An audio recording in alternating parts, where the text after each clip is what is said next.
Bien, vamos a comenzar entonces con pares craneales. Primero tenemos que entender algunas cosas, generalidades, como por ejemplo saber que son 12 pares craneales, o sea, 12 del lado izquierdo del cuerpo y 12 nervios del lado derecho del cuerpo.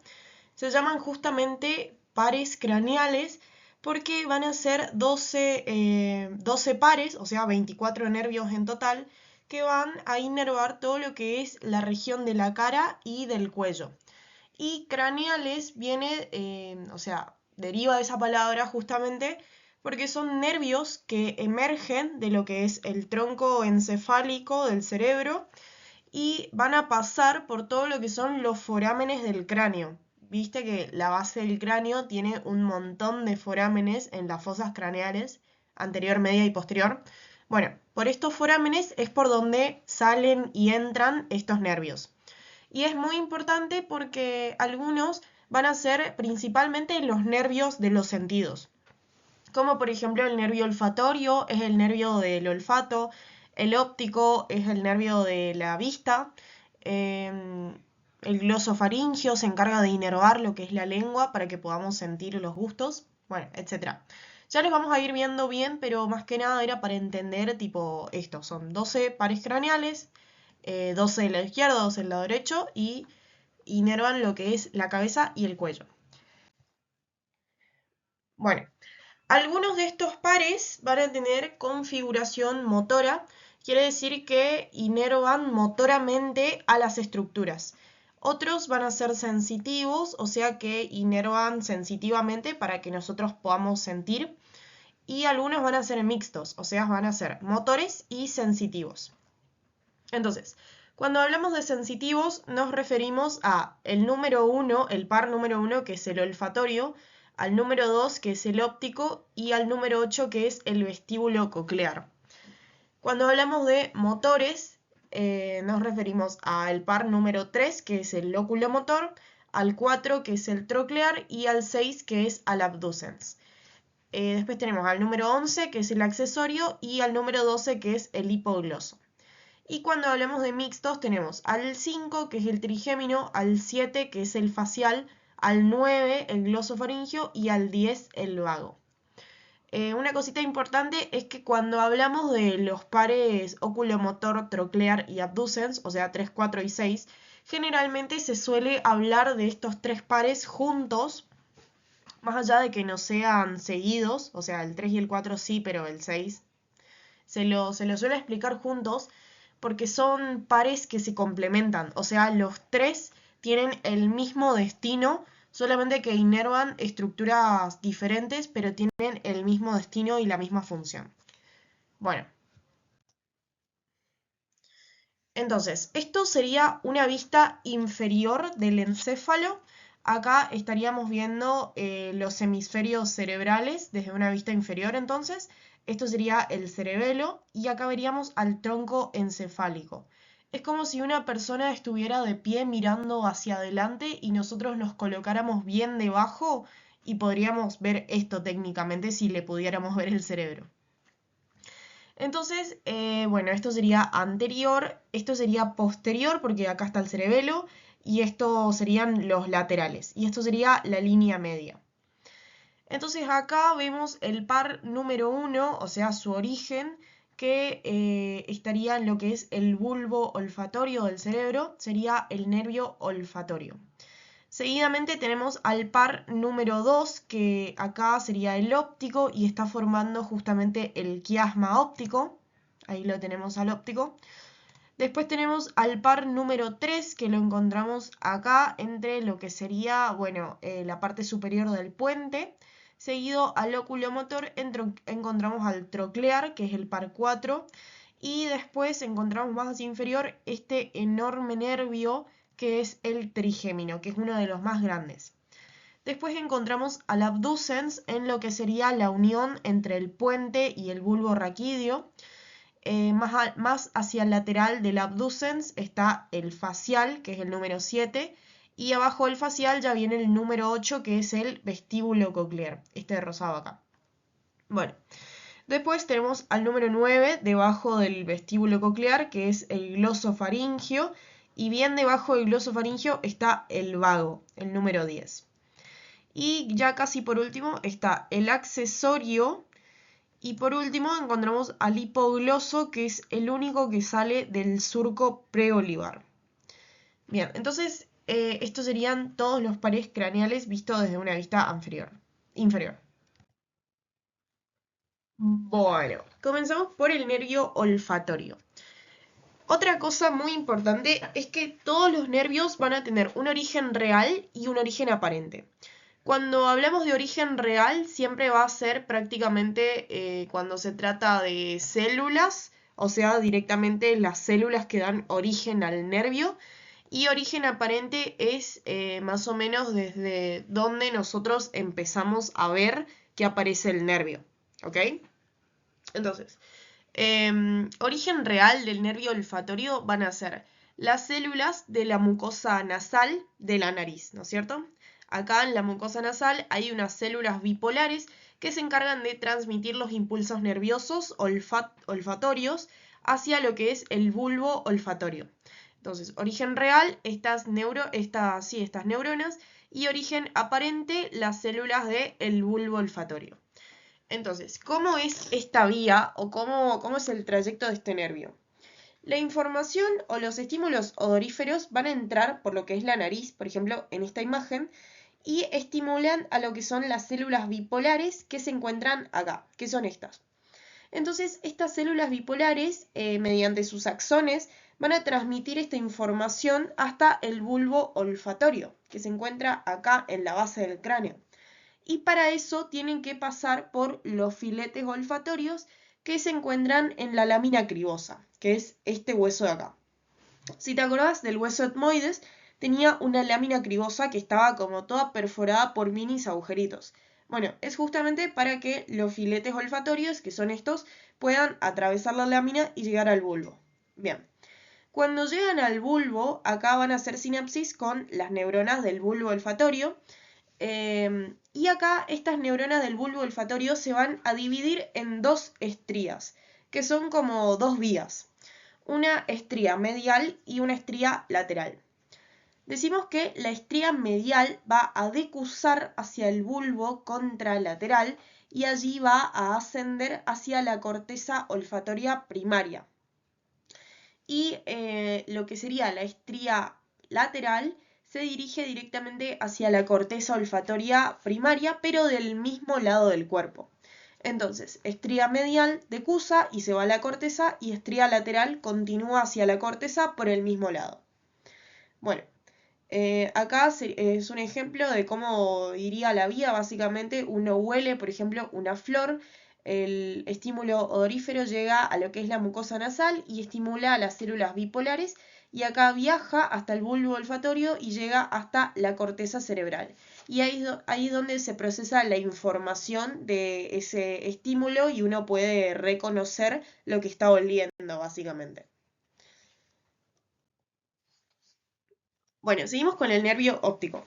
Una mnemotécnica que me olvidé de mencionar es que para acordarnos de los primeros pares, vamos a decir que tenemos una nariz, por eso el primer nervio es el olfatorio, porque tenemos una nariz, un nervio olfatorio. Y tenemos dos ojos, por eso el segundo par es el óptico. Entonces, dos ojos, el 2 es el óptico. Bueno. El nervio óptico va a tener su origen real en lo que son las células ganglionares de la retina y su origen aparente en el quiasma óptico, cuando decusa. Recordemos que este nervio es principalmente sensitivo, por eso empieza desde la periferia y llega hasta el centro. Lo mismo pasa con el nervio olfatorio. Bueno, entonces, ¿cómo sucede la vía? Nosotros vemos algo, ¿no es cierto? Un estímulo visual. Estamos viendo algo, lo que sea. Esta información va a estimular a las células ganglionares de la retina que se encuentran acá, y la información viaja ahora por lo que serían los axones del nervio óptico, y cuando llegan a este nivel, que sería la silla turca del hueso esfenoides, van a decusar. Pero van a decusar solamente las fibras nasales del nervio óptico. El nervio óptico tenemos que saber que se compone de dos fibras. Una mitad nasal, o sea que sería la mitad más medial, y una mitad temporal de fibras, que sería la mitad más lateral. Entonces, cuando llega a nivel de la silla turca o del quiasma óptico en sí, solamente va a decusar hacia el lado contralateral las fibras nasales. Acá vemos que la mitad temporal continúa por el mismo lado. Acá también lo vemos. Mitad temporal continúa y mitad nasal decusa. Entonces acá tenemos una decusación parcial, porque vamos a tener información del mismo lado e información del lado contralateral. Sucede para ambos hemisferios. Bien, después de que decusaron las fibras, se va a pasar a llamar tracto óptico. Y este tracto óptico llega hasta lo que es el colículo superior, hasta el cuerpo geniculado lateral del tálamo y hasta el colículo superior del mesencéfalo. Y desde acá, desde el cuerpo geniculado lateral del tálamo, van a ir las fibras hacia lo que es la corteza visual primaria, que se encuentra en el lóbulo occipital. Entonces, nada, eso sería la vía básicamente. Bueno, después, en tercer lugar, tenemos al nervio oculomotor, que dijimos que era principalmente motor. Este nervio tiene su origen real en lo que es, tiene dos núcleos. Un núcleo motor principal en el tronco encefálico y un núcleo parasimpático que también se llama de Edinger-Westphal. Esto quiere decir que transmite o participa de lo que es el sistema nervioso autónomo parasimpático. Entonces, cuando el cuerpo se encuentre relajado en un estado parasimpático, es donde actúa esta configuración parasimpática del nervio oculomotor. Ya vamos a ver bien qué hace. Su origen aparente va a estar a nivel de la fosa interpeduncular, quiere decir entre ambos pedúnculos cerebrales. Bueno, entonces el recorrido es así. El nervio emerge de lo que sería la cara anterior del tronco encefálico y pasa por lo que sería la fosa craneal media. Cuando llega a nivel de la fisura orbitaria superior, la penetra, o sea, entra directamente a la órbita, y cuando está dentro de la cavidad orbitaria, va a inervar a todos los músculos extrínsecos del ojo, excepto dos, que van a ser el oblicuo superior, que es este de acá, y el recto lateral, que es este de acá. Esos son los dos músculos que no inerva el nervio oculomotor. Pero después inerva a todos los otros, o sea, el oblicuo inferior, el recto medial, el recto superior, el recto inferior, etc. Bien. Por otro lado, también se encarga de inervar a lo que es los músculos intrínsecos del ojo, o sea, los que se encuentran dentro del ojo, que van a ser el músculo constrictor de la pupila y el músculo ciliar. Esto ayuda al nervio a participar en lo que es el reflejo de acomodación, porque cuando este músculo se contrae, sucede que se engrosa lo que es el cristalino, entonces te permite enfocar los objetos a la distancia. Pero bueno, lo importante es saber que inerva a todos los músculos del ojo, excepto a dos, que son el oblicuo superior y el recto lateral. Bueno, seguimos con el par 4, que es el nervio troclear, que es puramente motor también.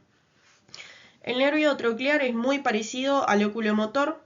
Dijimos que al principio yo había dicho que tiene como la misma función, el mismo destino, solamente que no inerva a la misma estructura. Entonces, el nervio troclear va a tener su origen real en lo que es el núcleo troclear a nivel del colículo inferior del mesencéfalo. Este nervio tiene una particularidad y es que es el único que se origina de la cara dorsal del mesencéfalo a nivel de su origen aparente. O sea, el nervio emerge, pero no emerge hacia anterior, emerge desde posterior. Y cuando emerge, apenas sale de lo que es el tronco encefálico, las fibras decusan, o sea, La que era derecha ahora se va para la izquierda y la otra viceversa. Bueno, tiene su recorrido por lo que sería la fosa craneal media y también llega a la cavidad orbitaria por la fisura orbitaria superior. Y cuando llega a la cavidad orbitaria va directo a inervar una sola estructura que es el músculo oblicuo superior. Recordamos que el óculo motor no inervaba bueno, entonces el nervio troclear sí lo inerva. Y este músculo lo que nos permite es llevar el ojo hacia abajo y hacia lateral. Entonces cuando este músculo está dañado, como por ejemplo la chica tiene acá el ojo izquierdo, el músculo está dañado en este ojo, no puede ni mirar hacia abajo ni mirar hacia lateral. O sea, el ojo se le va para arriba y para medial, lo opuesto. Bueno, el quinto par es el nervio trigémino. El nervio trigémino tiene su origen real de lo que son 4 núcleos en el tronco encefálico. Tenemos el núcleo mesencefálico, el núcleo sensitivo principal y el núcleo espinal más inferior. Y el núcleo motor principal se encuentra detrás de lo que es el sensitivo principal, en este nivel. Bueno, su origen aparente va a ser la cara anterolateral del puente. Entonces, este nervio apenas emerge de la cara anterolateral del puente, va a pasar por lo que es la fosa craneal posterior y llega hasta lo que es la porción petrosa del temporal. Y ahí, recordemos que este nervio es mixto, o sea, tiene tantos fibras sensitivas como fibras motoras.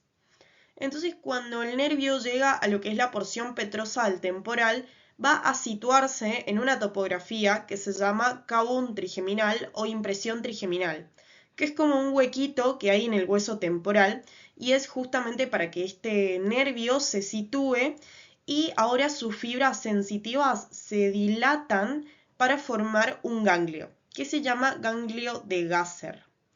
Este ganglio se dilata y ahora se va a dividir en 3 ramas principales, que van a ser el nervio oftálmico, el nervio maxilar y el nervio mandibular.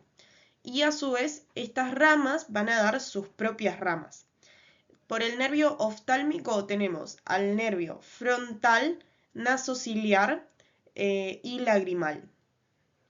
Por el nervio maxilar tenemos al nervio infraorbitario y por el nervio mandibular vamos a tener al nervio alveolar inferior y al nervio lingual.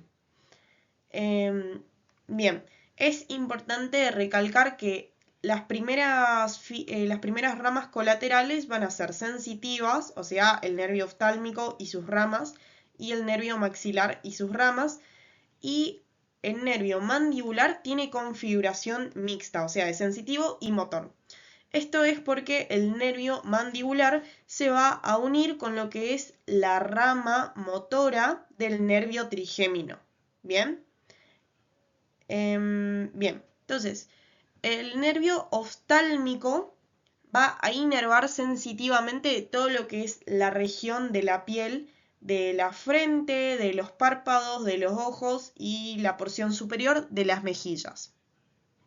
El nervio maxilar va a inervar lo que es la porción inferior de las mejillas, la porción superior de la boca y lo que serían los dientes superiores.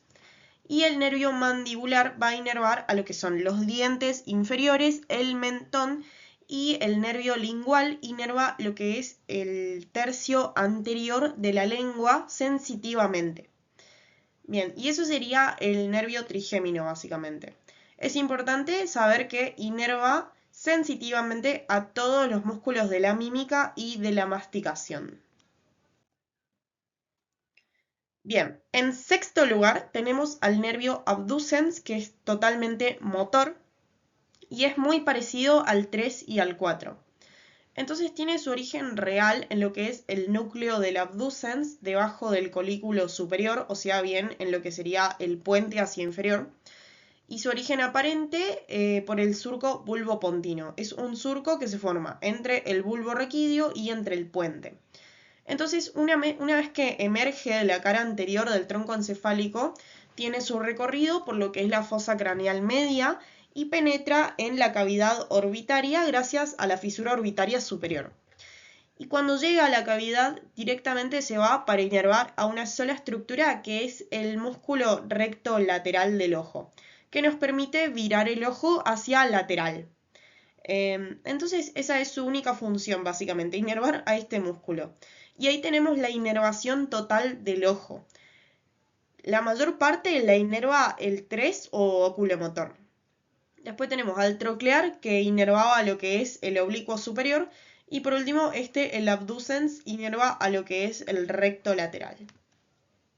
Por eso yo había dicho que se explican juntos estos tres pares, el 3, 4 y 6, porque los tres tienen como una acción en conjunto en lo que es inervar a los músculos del ojo. Bueno, casi por último tenemos al nervio facial. El nervio facial tenemos que saber que inerva motoramente a todos los músculos de la mímica y de la masticación. Entonces, este nervio facial inerva motoramente toda la cara y el nervio trigémino inerva sensitivamente toda la cara. Bueno, el nervio facial tiene 4 núcleos importantes, que van a ser el núcleo motor principal, que es este de acá. Después tenemos al núcleo salival superior y nos está faltando el núcleo sensitivo que no se ve acá. Pero la cosa es que este nervio emerge por lo que es el surco bulbopontino, que sería su origen aparente, y apenas emerge va a pasar por lo que es la fosa craneal posterior, para ingresar al oído por el conducto auditivo interno. Bien, entonces llega al oído y va a llegar a lo que es el canal facial.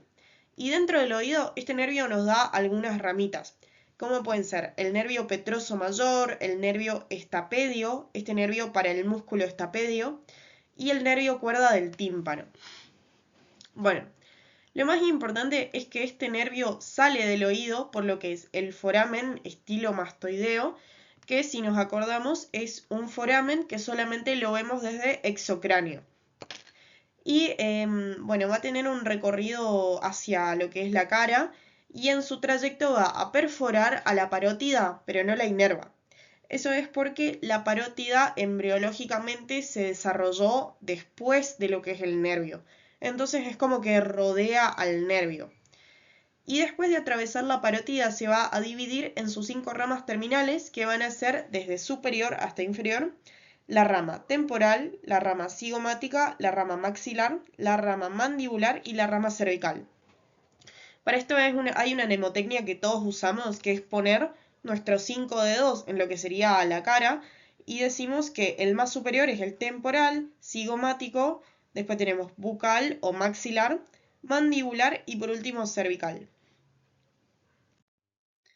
Bueno, después tenemos al par número 8, que es el último sensitivo, y es el nervio vestíbulo coclear. Este nervio es importantísimo y es repreguntable. Y tenemos que saber que se compone de 2 porciones. Tenemos un nervio vestibular y un nervio coclear.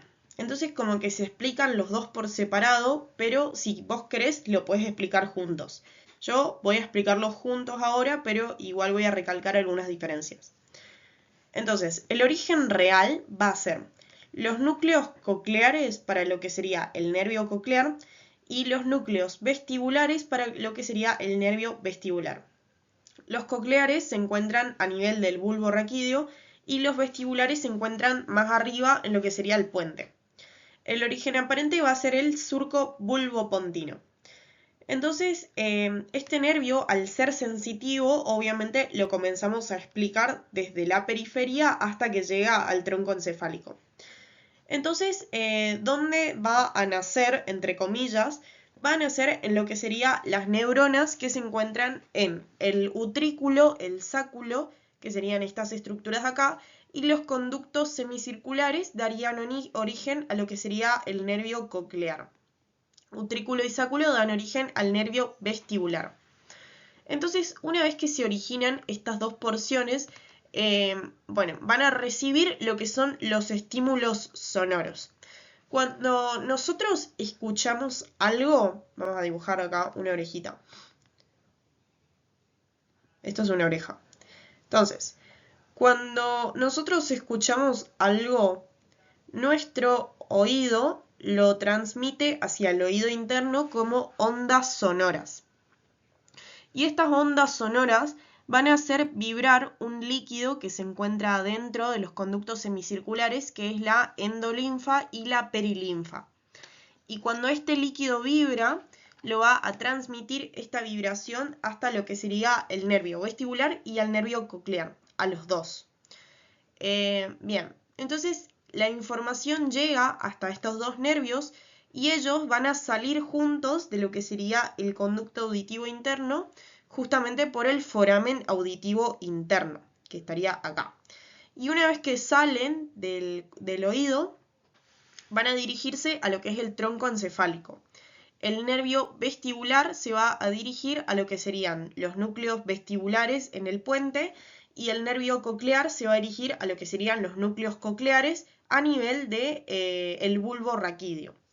Y bueno, una vez que llegan, la información como que llega al tronco encefálico y de ahí van a partir otras vías hacia la corteza que van a informar sobre los estímulos sonoros que se están escuchando. Pero es básicamente eso. Y es importante saber que el utrículo y el sáculo, estas estructuras de acá, van a aportar información de lo que sería el equilibrio de la cabeza y del cuerpo en general. Y los conductos semicirculares y el órgano de Corti van a transmitir información puramente sonora. Entonces, este nervio vestíbulo coclear recibe un conjunto de las dos. Recibe estímulos sonoros y recibe estímulos de equilibrio.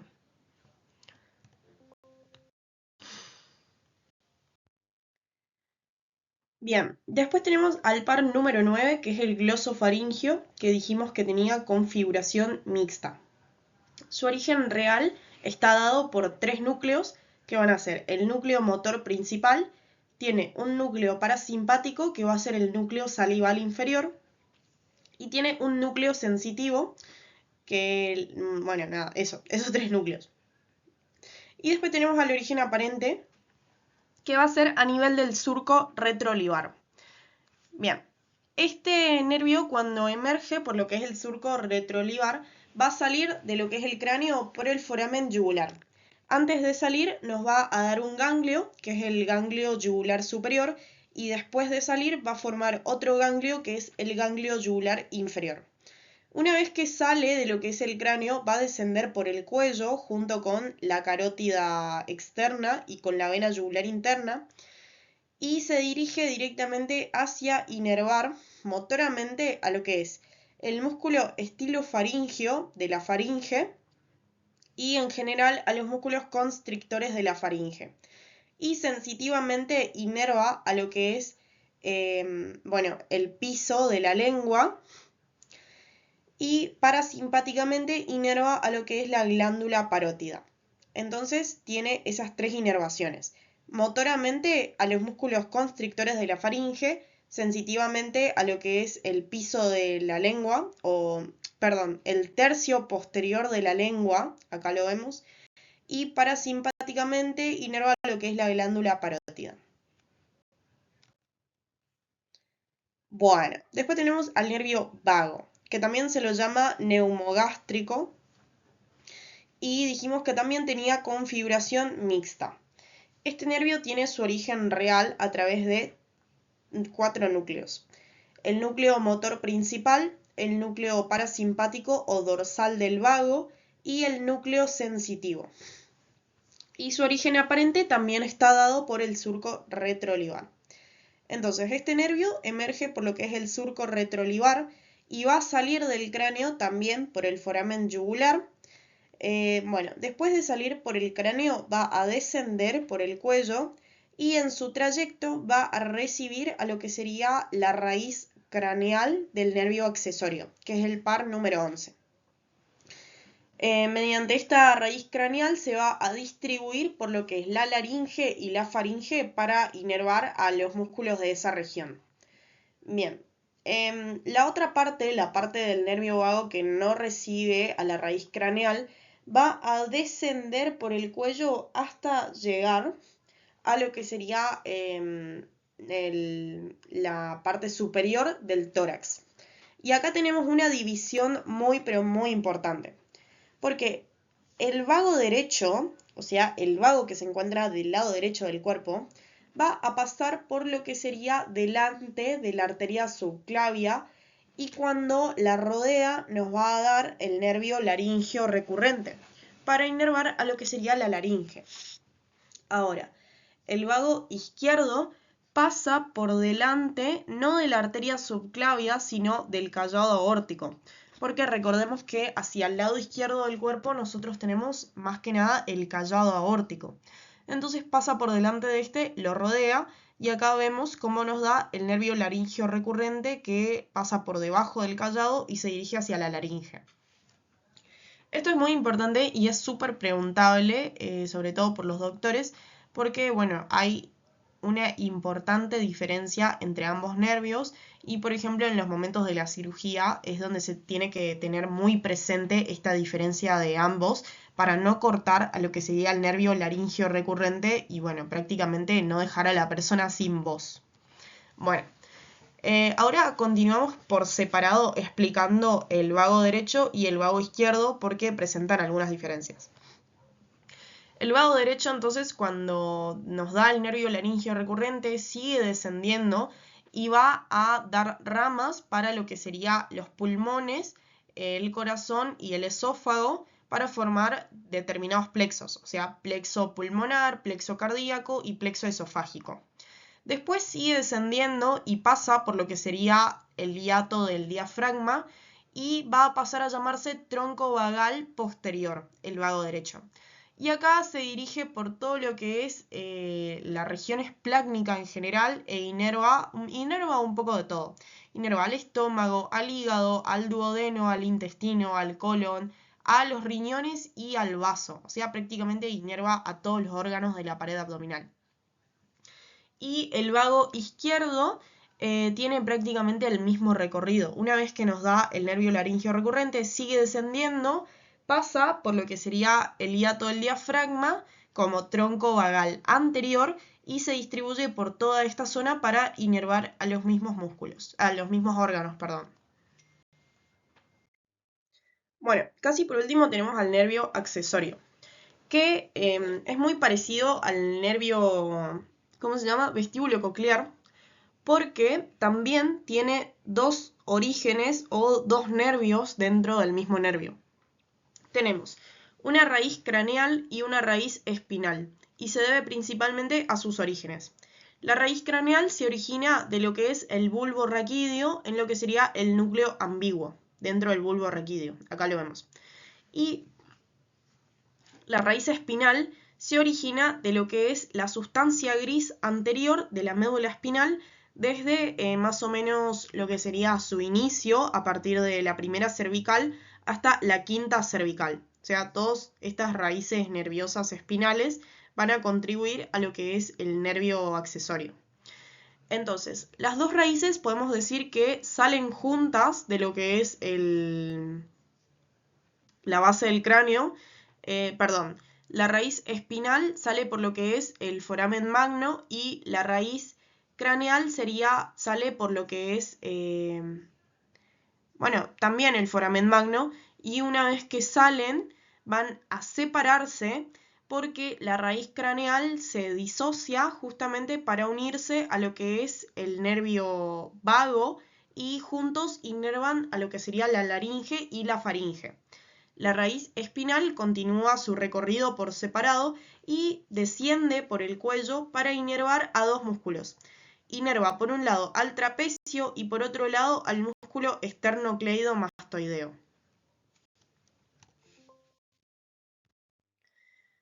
Bueno, y por último tenemos al par 12, que es el hipogloso, que es puramente motor. Me olvidé de decirlo, pero el accesorio, el anterior, también era puramente motor. Y este nervio hipogloso tiene su origen en lo que es la porción inferior del puente a nivel del piso del cuarto ventrículo, entre lo que sería el puente y el bulbo más o menos, núcleo del hipogloso, y su origen aparente es en el surco preolivar. Al principio dijimos que es el único nervio que sale del surco preolivar y eso lo mantenemos porque es una de sus principales características diferenciales. Bueno, entonces emerge del surco y sale del cráneo por lo que sería el foramen del hipogloso, que es un foramen que lo vemos en la fosa craneal posterior, que ya lo vimos en el video de cráneo. Y sale del cráneo, desciende por el cuello junto con el paquete vasculonervioso del cuello, o sea, arteria carótida común, vena yugular interna y nervio vago. Pero este se dirige hacia anterior y se hace profundo para inervar a lo que sería todos los músculos extrínsecos e intrínsecos de la lengua. Es importante tener en cuenta a este nervio porque este los inerva motoramente a los músculos de la lengua. Todos los otros, el trigémino, el vago y el glosofaringio, los inervan pero sensitivamente. Y el hipogloso es el que lo inerva motoramente, o sea, es el que nos permite básicamente mover la lengua para comer y para hablar. Inerva todos los músculos extrínsecos e intrínsecos de la lengua, excepto el palatogloso. Bien, y esos serían todos los pares craneales, básicamente. Lo importante es conocer su origen real, pero más que nada conocer bien su origen aparente, o sea, de dónde emerge aparentemente, de dónde lo vemos nacer nosotros, y conocer aquellos pares que tienen configuración parasimpática. Es decir, tenemos al 3, el nervio oculomotor, al 7, el nervio facial, al 10, el nervio vago, y al... me está faltando uno, pero es el...